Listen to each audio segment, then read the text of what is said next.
We've just taken the train to Haneda Airport for fun because we're going on a tour of the ANA hangar today. We're on the first floor. We need to go to the bus area because we're going to meet someone named Tony. He is a free guide, a volunteer guide that I had found, and he's going to help us translate because the entire tour is in Japanese. I'm really excited. JAL and ANA both have hangar tours here at Haneda, but you need to book far in advance, and we just happened to be looking one day around New Year's and there must have been a cancellation, so we got an appointment for the week after.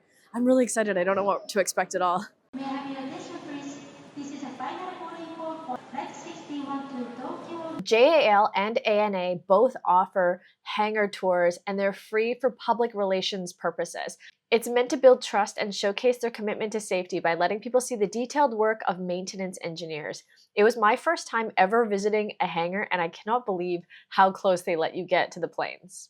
If you're planning your trip to Tokyo, you should definitely try and get a booking. When we first arrived, they give you a lanyard with a guest pass and a tour color. So ours was light blue, and everyone is separated into different tour groups by helmet color. There's lockers and a 7-Eleven when you first arrive, which is where you can buy your souvenirs after the tour. And then they usher you into a room that has model planes of the different ANA planes that are themed, like the Star Wars plane and the Pokemon plane, along with some of the seats from the planes. Oh, can you buy the mech? I think it transforms into a plane. Yes, you absolutely can. Oh wow, he's very cool. This would be... This is the gift. Once we were in there, we watched a 10-minute video that had English subtitles, so at least we could understand what was going on there. And then they separate everyone by their groups by giving you helmets that match your tag color. So ours was like the light blue. And then each group separately entered the hangar tour area. Before you get to go into the hangar, you go through a small security, and then you actually walk through what appears to be some staff areas. There was a cafeteria. I don't really know what we were passing. And then we were on the upper level of the airplane hangar. They separate each group so everyone does the tour in different orders, so the small groups are not really necessarily bumping into each other. The entire tour is only in Japanese, but we were able to catch some of the tidbits thanks to Tony, who was our volunteer guide for the day. I do think that you can go without a guide. Just know that you will not be able to understand anything on the tour at all. We saw their airport-only vehicles with a hologram emblem on the license plate, the sensors of the plane that tell the pilot the speed the plane is moving at, along with the camera that's underneath the plane, which is the view that you see when you're inside the plane and you click the button, see outside. And I didn't know this, but the back of the plane holds an engine that powers the lights and air in the cabin.